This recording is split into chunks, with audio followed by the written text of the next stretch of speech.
एकदा आम्ही ठेशर आणलं पहिल्यांदाच, हां. म्हणजे ते कडधान्य करायचं.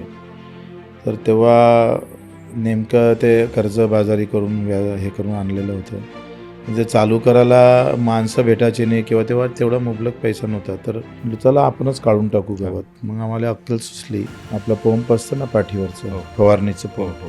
त्याच्यात मी रॉकेल टाकलं हं. आणि ते पूर्ण गवताल्यावर मारलं. हं. ते पेटून दिलं. ते पेटलं तर बाजूचं शेत पेटलं.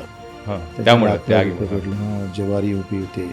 ते एवढा मोठा भडका दिसायचा आणि गावाजवळच शेत होते. शेत. ते सगळं गावच धावत आलं. म्हटलं आता काय होणार काय नाही. ते मी घबरावलंय आणि मी विहिरीत उडी टाकून दिली डायरेक्ट. तर मग आईचा आवाज आला बच्चू म्हणून.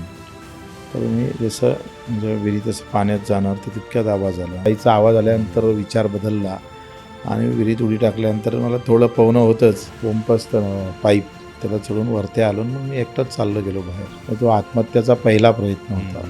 ते क्षण पाहून आलेला विचार होता.